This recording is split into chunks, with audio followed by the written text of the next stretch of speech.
How to clean your washing machine naturally. As we move into adulthood, things that incite happiness and excitement tend to change. You might find that things like appliances are more your jam now. After all, there's nothing like fresh and clean laundry out of a brand new sparkling washing machine. What's probably not your jam though? Washing your washing machine. But it must be done. It's recommended that you clean it about once a month. Stale soap and fabric softeners can build up, so regular cleaning not only increases your washer's longevity, it ensures a higher quality wash as well.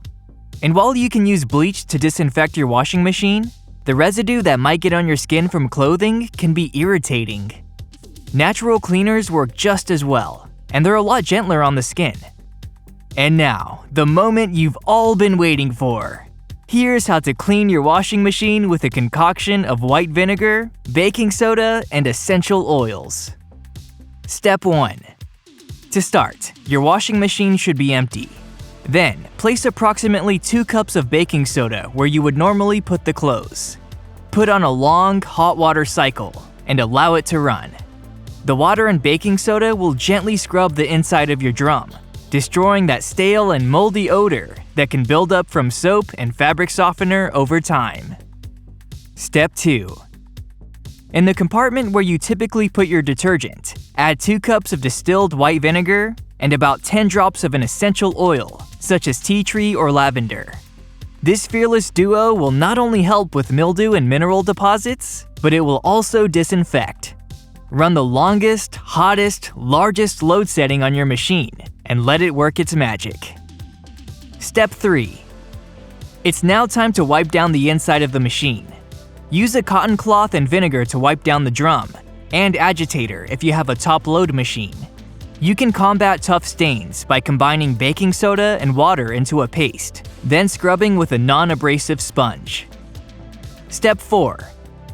If you've got a front-load washing machine, the rubber seal surrounding the door to prevent the water from leaking out has to be cleaned as well. It's a magnet for all kinds of gross stuff. Take your cloth again and dip it into a mixture of vinegar and 10 drops of essential oil. Now wipe down all that gunky buildup. Step 5. The last step is to clean the remaining parts of the washer, including the detergent dispensers, crevices, and the door frame.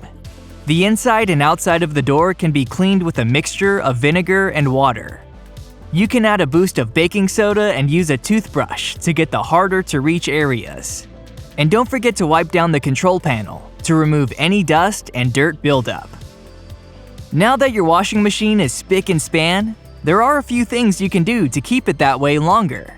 When not in use, leave the door open slightly to allow for airflow and to reduce that musty odor. Also, don't use more detergent than you need to. Most machines these days are high efficiency, which means you need less than you probably think. And using too much, too often, will cling to the walls of your machine and cause funky odors. You may also want to try a natural detergent and softener. They are not only better for the environment since they are free of harmful chemicals, but they also clean your clothes without leaving any residue. This means less gunk building up in your washing machine. In any case, washing your washer isn't the most glamorous thing in the world, but it's also not that bad. The hardest part may just be remembering to do it. So, incorporate it into your cleaning routine to have the cleanest clothes in all the land. Thanks for watching! If you thought this video offered some useful information, slam that like button and share it with your friends. It allows us to create more great content. If you want to see more videos from us, be sure to subscribe and turn on notifications so you never miss a video.